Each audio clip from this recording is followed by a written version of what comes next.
ஒரு பதவி கொடுத்தாங்கன்னா அதை திறம்பட செய்யணும். இல்ல எனக்கு வேண்டாம் ஒதுங்கி போய் விடணும்.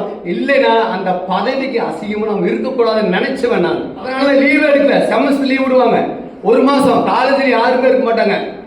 நாங்க இருப்போம், பறவைகள் இருக்கும், சின்ன சின்ன பூச்சியும் நிறைய இருக்கும். இந்த மாணவர்கள் என்னுடனே பயணிப்பாங்க. சாதாரணமா ஒரு வெற்றி எளிதாக கிடைப்பதில்லை. எந்த ஒரு லீவும் எடுக்காம எதையும் எதிர்பார்க்காம, நல்லதுக்கும் போனதில்லை, கெட்டதுக்கும் போனதில்லை. ஏதாவது ஒரு விலங்கு உயிர் இருந்துச்சுன்னா அந்த உயிரை காப்பாற்றணும். அந்த உயிரை எங்க ஒப்படைக்கணுமோ அது ஒப்படைப்பதற்கு நாங்க செல்வோம்.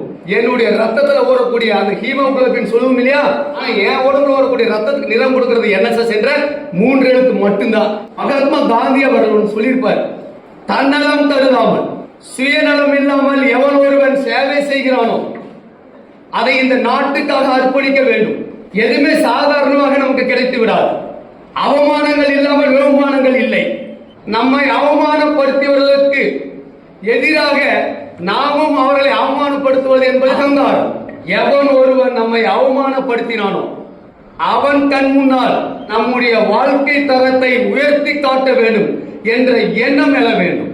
நம்முடைய வீட்டு வாசலிலே நின்று நம்மளை பாராட்டிவிட்டு செல்ல வேண்டும். அப்பொழுதுதான் அந்த வெகுமானங்கள் கிடைக்கும். அதுதான் இந்த தமிழ்நாடு அரசு மாண்புமிகு முதலமைச்சர் கொடுத்த ஒரு வெற்றி கோப்பை நமக்கு இங்கு இருக்கிறது.